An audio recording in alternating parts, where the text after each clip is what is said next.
If you've never cooked a steak sous vide, you definitely should give it a try.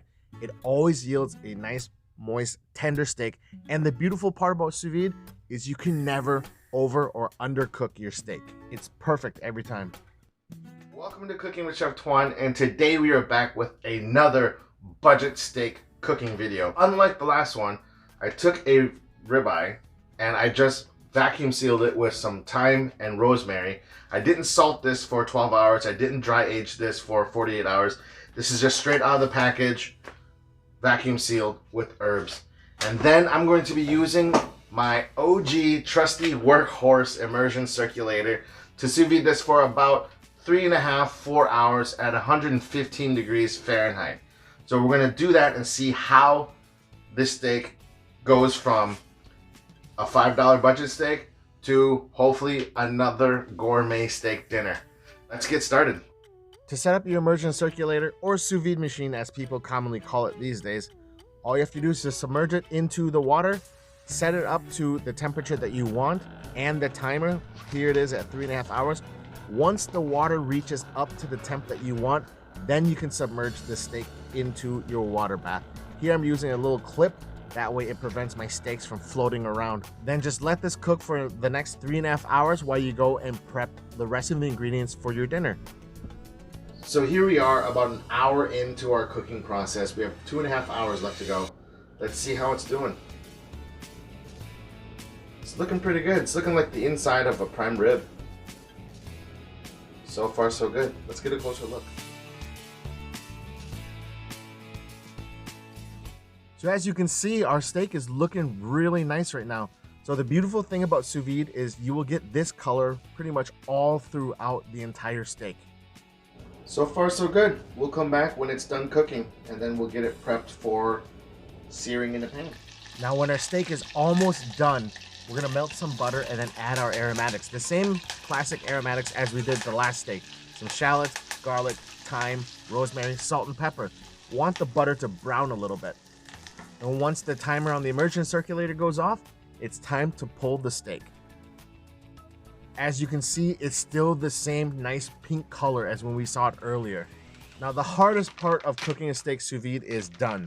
Now all you gotta do is remove it from the bag, remove all the aromatics off of it, and remember, you have to pat this steak dry and season it liberally.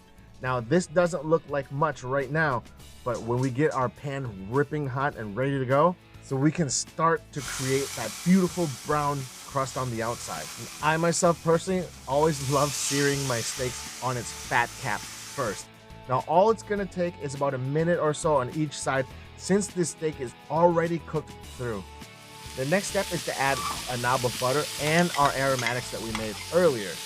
And all you have to do is baste your steak. Now it's always important that you need to baste your steak. That imparts a lot of good flavor. You only need to do this for about 30 seconds, and then once the steak is done, just let it rest on a wire rack before you slice into it.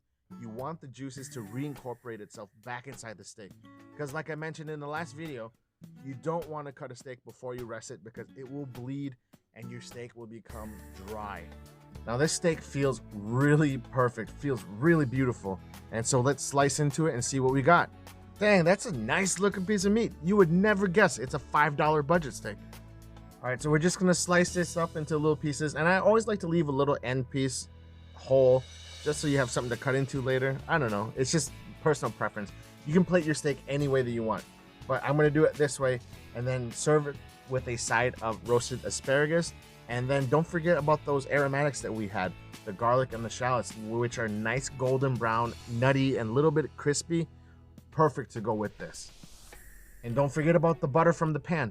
We're gonna drizzle it all over the steak. And because this is an experiment, I don't wanna put any sauces on it. But in the future, you know, a great hollandaise or a béarnaise sauce or any kind of red wine steak sauce you wanna put on it would be perfect. Some flaky sea salt and some olive oil to finish off this dish. I think this is gonna be a killer steak for under 10 bucks. And I like to garnish with a little bit of lemon and fresh cracked black pepper. And here we are. Another great steak dinner for under $10. Finally, we get to do the best part. We get to dive in and eat it. All right, guys, so We just cooked our steak for about 3.5 hours at 120 degrees. And I have to tell you that the texture is a lot better than the one that we had the other day. The one that we salted for 12 hours and then we dry aged for 48 hours. A lot more tender. And that's what's expected for when you cook things sous vide. You know, you're cooking it low and slow, giving time for the proteins and the connective tissue to break down. It's soft. It's like the texture of prime rib, you know, and that's pretty much the texture you're gonna get when you sous vide steaks. Very tender, very flavorful. I'm sold on these $5 or budget steaks if you cook them sous vide. I think that gives you the best product overall, the best steak. I liked the meatier flavor of the dry aged. Maybe in the future, I'll dry age it, then I'll sous vide it, and so we'll marry the two together. But I wanted to see the difference between the two separately before we go and, you know, go hit the home run. This turns out a lot better than I thought it would. Still, there's no substitute for, you know, USDA prime cut, you know, or even, you know, like Japanese Kobe, Japanese Wagyu, or any kind of high-end beef. You know, this is not a substitute for that. But like I said before, for $10, you know, I don't think you're gonna get any complaints. All right, I had a lot of fun today. It was very delicious. Thank you so much for your support. If you like the content, smash the like button, leave me comments down below, subscribe to my channel, and also check out my blog post. I'll link it down below. Thank you so much. I can't thank you enough. Take care of yourself, and as always, peace.